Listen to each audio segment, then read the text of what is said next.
This is a picture of my brother Paul at my bas mitzvah. So he would have been, at that time, about 9 or 10. In this photograph, this is his bar mitzvah, and he would have been 13.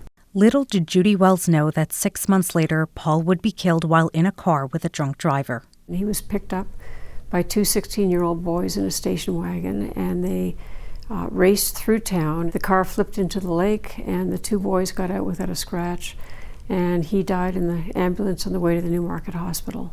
Wells was 15 at the time, but that life-changing moment never stopped her from making her own poor decisions. I used to drink and drive all the time in this car, and I actually drove to the cottage in this car. I used to drive in the city all the time, but I would be drinking while I was driving it. This is the car I was in the night someone took my keys away. I would never think about my brother when I got into a car inebriated. For 22 years, Wells was an alcoholic, stopped only by an unfortunate encounter while on a business trip that made her get help. But she says as a drunk driver herself, it was her own surety that always convinced her she could get behind the wheel. Once you've put enough alcohol or drugs into your system, there's no more forethought. There's no more logic. There is no logic. And there isn't a moment of, gee, am I okay to drive? You just think you are. Toronto police statistics show impaired driving numbers have been steady over the years, despite rampant education campaigns and advocacy.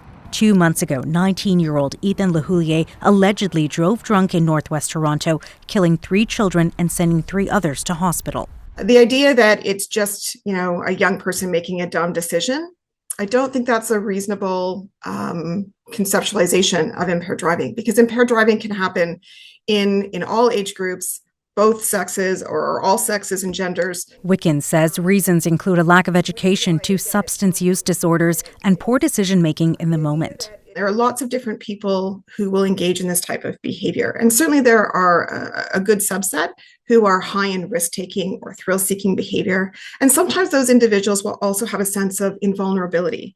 The approved screening device numerically checks your blood alcohol concentration from a breath sample.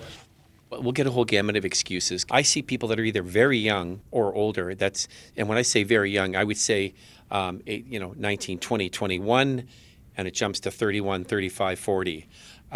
It's a lot of parents. It's a lot of people who are working and can't afford to get caught, can't afford to be this.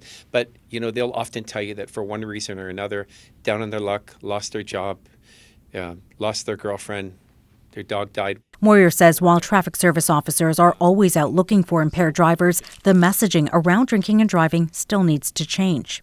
I still think we have to be more impactful, and I think we also have to not wait till Christmas time when we do these campaigns. Somebody told me one time who got charged with impaired driving, had I known after spending $4,000 on a lawyer, getting arrested, going to court, losing my job, I could have made it all go away for a $55 cab ride.